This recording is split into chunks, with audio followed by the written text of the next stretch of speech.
morning, fashionista. Nako, Pasko na nga at alam naman natin na kapag Kapaskuhan, it's all about giving. Kaya naman may pinuntahan tayong isang event kung saan makahanap natin ang ating mga fashionable needs and at the same time, makakatulong pa tayo. Kumbaga, buy and give. Kaya ano pang hinihintay natin mga boss, at samahan nyo kung alamin ang event na ito.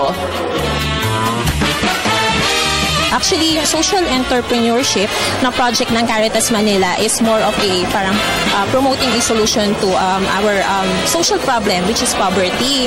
So, yung mga ginagawa dito ng Caritas, actually, we have two main products na showcase dito. One is margins. Ito, part siya ng margins. Tapos yung sunod, yung segunda mana. Ang mga gumagawa nito, nagpo-produce nito is mga local communities. So, local communities meaning urban poor, marginalized communities, inmates, tsaka inmates, Yolanda survivors, at tsaka mga disabled persons. Okay, so itong mga bags na ito, from what community to?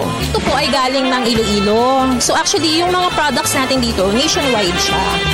We're also promoting a parang local consumerism.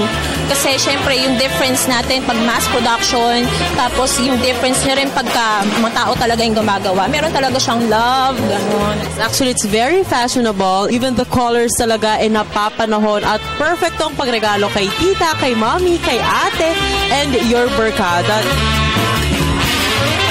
Galing sa ang community po ito? Sa community po ng Bulacan, Malolos, especially. Gawa po yan ng mga nanay namin na talagang tinutulungan ng Caritas para magkaroon po ng hanap buhay. Yan po ay mga colored paper products na niroll tapos nilubog sa acrylic paints. Kaya siya po ay waterproof na. Napansin po sa mga tags may nakalagay buy and help. Dito po sa help, anong community po ang matutulungan natin? Yung po mga nanay na scholars na gumagawa niyan, nabigyan po namin sila ng trabaho kahit nasa bahay lang. Yun naman pong proceeds na manggagaling dyan ngayon, nilalagay naman po namin sa Scholarship Foundation o yung WISELEP. Nagpapaaral po ng marunong na mahirap na bata. Ngayon naman kasama natin si Miss Hilda. Siya naman ang nagbabantay nitong mga segunda mana. Miss Hilda, sino-sino na po ba yung mga nag-donate? Marami na po ang nag-donate. Kamukha ni Cardinal Rosales, si Charo Santos, si Carla Abellana, at ang ating ambassador ng Caritas, si Chris Chu.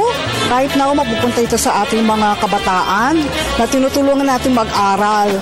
Ang segunda mana kasi, tumutulong tayo ngayon sa 1,000 scholars. So by next year, madadagdagay ng 500, so 1,500 na scholars. Segunda mana alone yun. Iniimbitahan ko ang ating mga boss na patuloy niyo pong suportahan ng Caritas Manila. Para malaman niyo yung detalye ng aming mga programa, pwede niyong bisitahin ng www.caritasmanila.org.ph. Pwede niyo rin pong i-like ang aming Facebook page, Caritas Manila Inc. And syempre, i-follow niyo rin po kami sa aming Twitter at Caritas Manila. Thank you so much for your support. Thank you so much. Thank you so much, Hazel. Talaga naman nag-enjoy kami sa event ng Caritas ngayong umaga. Di ba mga boss? Napakasarap mag-shopping kung alam mo na nakakatulong ka rin sa inyong mga kapwa. Misalo na, mahahanap mo dito yung mga fashionable needs. Mga boss, basta fashion, I always have something new for you. Ito po ulit si Carla Paderna for One Life.